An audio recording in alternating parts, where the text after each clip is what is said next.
The symphony is one of the most important musical forms. Symphonies have been around really since the Baroque period, where they developed from something called a sinfonia. A sinfonia was just an instrumental piece of music that was part of a large work like an oratorio. So, for example, in Handel's Messiah, which is a large work for chorus and orchestra, and it lasts about 2 hours, there is an instrumental sinfonia, a short bit of music, maybe 4 or 5 minutes, that just features the instruments alone, just the orchestra alone without the choir. And eventually composers began to write pieces like that as standalone works for audiences to listen to, and they became known as symphonies. It was really from the classical period onwards, so the time of Mozart, the late 1700s, that the symphony became really, really important, and symphonies have been written since the classical period right through the Romantic period and into the 20th century. Very often in the time of Mozart, they would be written for rich patrons, kings or princes, people with a lot of money who could employ composers like Mozart to write pieces of music to entertain them. At that stage, composers like Mozart wrote symphonies that lasted perhaps 25 minutes. Usually they'd be made up of 3 or later 4 different movements. As time wore on, symphonies became larger and larger in scale. So Beethoven, writing at the beginning of the 1800s, only wrote 9 symphonies, but they are much more substantial than those of Mozart, who wrote about 50. Other famous composers for symphonies include Mahler, who was another German, writing at the end of the 1800s. Brahms also wrote symphonies. Haydn, back in the classical period, wrote over 100 of them. In the 20th century, composers like Shostakovich used symphonies to make a political statement or to frame an argument.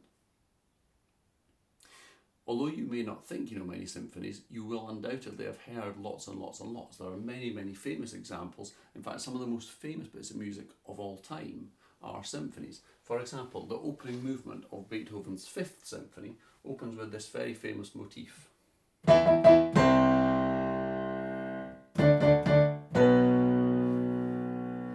It takes that theme and takes it on a journey. Beethoven's Ninth Symphony, which was the last one he finished, also has a very famous theme. We know it now as Ode to Joy, and it's been used as the European Union national anthem, as it were. And it's a simple tune that everyone learns to play on the keyboard in first year. It goes like this.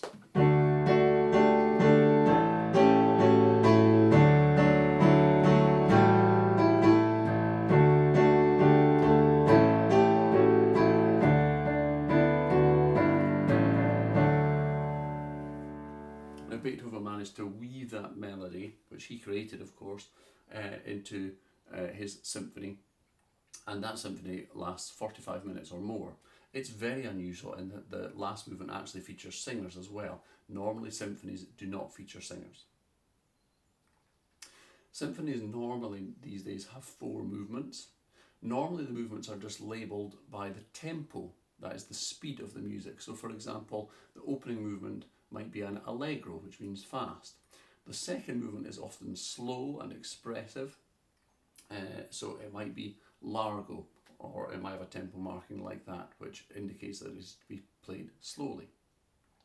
Sometimes, especially in the Romantic period, the 1900s, symphonies also included a scherzo movement, scherzo being a fast dance-like movement in groups of 3.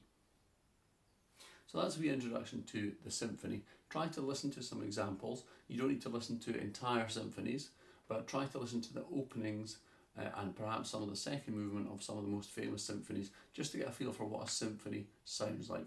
A large-scale piece for orchestra, usually in 4 movements, and very popular right from the classical period right up to the 20th century.